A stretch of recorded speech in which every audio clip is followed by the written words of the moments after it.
Ndabifuriza ibihe byiza mwe mukurikirana ibyo cano ngiye ubasuhuza ndi MC Joseph Tuyishimire ubagezaho ibiganiro bitandukanye birimo n'icyo uyu munsi kivuga ku buzima.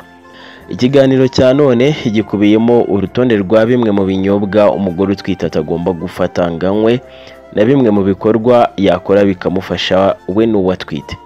Kuri wowe utarakora subscribe, iyi niyo saha ni wo munota ngo uyikore ukomeze utera inkunga n'ibyo cano yo kujya imbere, ari nako usangiza abandi ibiganiro byacu kugira ngo bigere kuri benshi, bigirire benshi akamaro. Umugore wese utwite hari ibinyobwa bitandukanye aba atemerewe kunywa kugira ngo bitamugiraho ingaruka ubwe ndetse n'umwana atwite, ariko bamwe na bamwe usanga bapfa kwinywera ibyo babonye ntacyo bitayeho, nyamara baba bakwiye kubanza kumenya niba nta kibazo byabateza ko ubuzima bwabo buba bwarahindutse cyane mu minsi yo gutwita. Ibyo binyobwa rero reka mpere ku cyayi cy'icyatsi kibisi, green tea. Ubusanzwe icyayi cy'icyatsi kibisi ni cyiza cyane ku buzima bw'umuntu, ariko kikaba kibujijwe ku mugore utwite kuko icyo cyayi kiba kirimo caffeine na acide nkeya, ku buryo bishobora kugira ingaruka mbi ku mwana uri mu nda.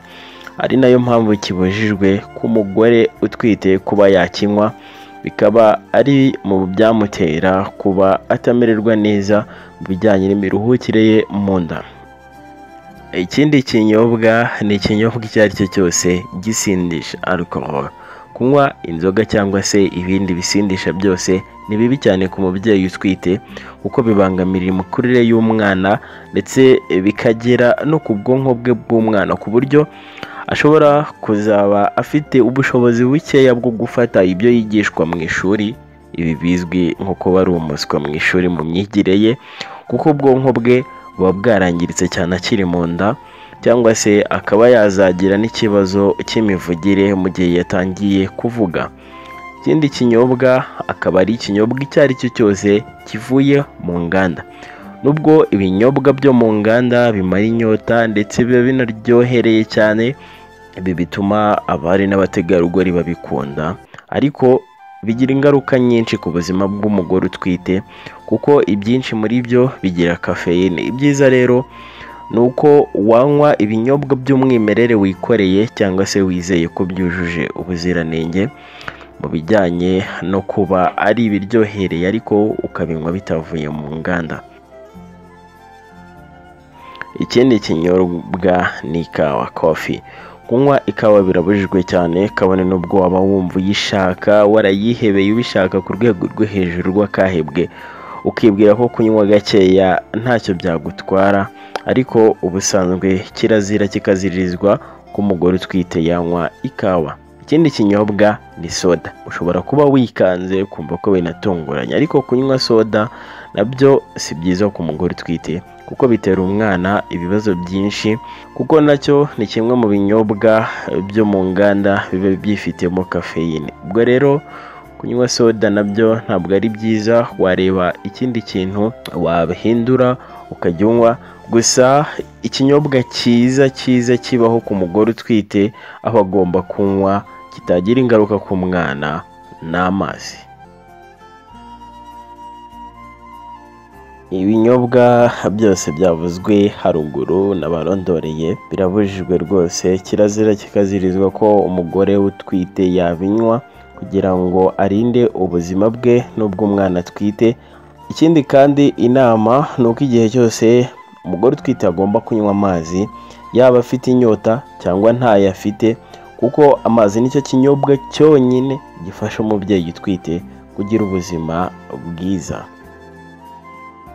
Ibikorwa by'ingenzi byafasha umugore utwite kuba yumva amerewe neza ndetse n'uwo twite nawe akamererwa neza. Umubyeyi utwite ni umuntu uba akwiye kwitwararika cyane mu buzima bwe ndetse n'ubw'umwana atwite. Mu biri byinshi bitandukanye rero wakora, icyo wakora igihe uri wenyine ufite irungu ni ukuririmba. Kuririmba ni ikintu cy'ingenzi cyane ku buzima bw'umwana uri mu nda, bimufasha kugubwa neza no gukura neza by'umwihariko mu bijyanye n'imitekerereze n'ubwonko. Abahanga mu by'umuziki bemeza ko umuziki ugira akamaro mu mikurire y'ibinyabuzima bitandukanye harimo n'umuntu. Nubwo dushobora gutekereza ko umwana atabyumva, ariko arabyumva kandi bikamugirira umumaro. Ikindi gikorwa cy'ingenzi cyafasha umubyeyi kuba amerewe neza ndetse umwana atwite nawe akamererwa neza no gusoma. Ni byiza ko umubyeyi utwite agasoma cyane ndetse agasoma inkuru zishimishije,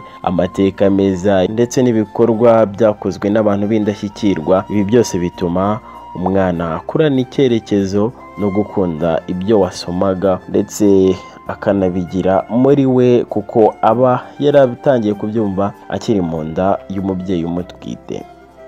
Mu bikorwa wakora igihe uri kumwe n'abandi hatari cya gihe uri wenyine harimo siporo. Siporo ni ingenzi cyane ku mubyeyi utwite, uretse no kumufasha kubyara neza, ifasha umubiri we gukumira indwara zimwe na zimwe zifata ababyeyi batwite, harimo nk'indwara z'imitsi, kubyimba umubiri by'umwihariko w'amaguru, guhumeka nabi no kunanirwa kugenda. Urugero rwa siporo umubyeyi utwite yakora rero nko kugenda n'amaguru umwanya munini, guhumeka uzamura umwuka wongera wumanura gahoro gahoro ku rugero wumva noneho unaniwe, ukajya uzamura umwuka ukongera ukawumanura, ubikora gutyo kugeza igihe unaniriwe. Nayo indi siporo yafasha umubyeyi utwite kumererwa neza ndetse n'umwana nawe akaba yamererwa neza. Ikindi gikorwa ni ukwishima. Kwishima ni byiza cyane ku mugore utwite. Ibi bikaba binareba cyane umuntu ubana n'umugore utwite, by'umwihariko umugabo we, kuko biba ari bibi cyane iyo utuma umugore utwite ababara, yarakara cyane cyangwa se agira umujinya cyangwa se agahinda gakabije. Umwana nawe bimukukiramo, ukazabona umwana yavutse ahora acecetse cyane, ntajye yishima, nawe ukibaza aho byavuye, ukajya rimwe na rimwe bimuhora ariko ari wowe wabimuteye, wowe mubyeyi, yaba se wowe ubana n'umugore utwite cyangwa se wowe mugore utwite. Igikorwa cyo kwishima rero, iyo ugaragaza ibyishimo igihe kinini, biragufasha bigafasha n'uwo utwite by'umwihariko, bituma umwana akurana ineza muri we no guhora anezerewe. Akenshi ugasanga umwana yumvikana n'abantu bose, bimwe abantu bajya bavuga ngo uriya muntu ari sociable. Ubwo rero ni byiza ko umubyeyi utwite aba yishimye, ukirinda cyane wowe utwite ibikorwa byatuma ubabara cyangwa se uhungabana muri wowe ku buryo wagira ikibazo. Ibi ngibi ariko bikaba byagerwamo uruhare nawe mugabo ufite umugore utwite cyangwa se n'undi muntu wese ubana n'umugore utwite, ugakora uko ushoboye ugatuma uwo mubyeyi aba afite ibyishimo muri we. Ikindi gikorwa ni ukureba imikino cyane cyane y'abana, kwa kundi umubyeyi utwite yireba aba yumva nawe afite ineza. Ni imikino ifasha abana by'umwihariko umwana uri mu nda, kuko uko bireba ukabyishimira ndetse ukabikunda, nawe niko bigenda akura akunda gukina, ariko agakunda bitewe n'uko muri wowe igihe wabirebaga nibyo yumvaga nyine arimo gukuriramo. Ibi rero ni ibikorwa bitandukanye umubyeyi utwite yakora bigatuma amererwa neza ndetse n'uwatwite akamererwa neza.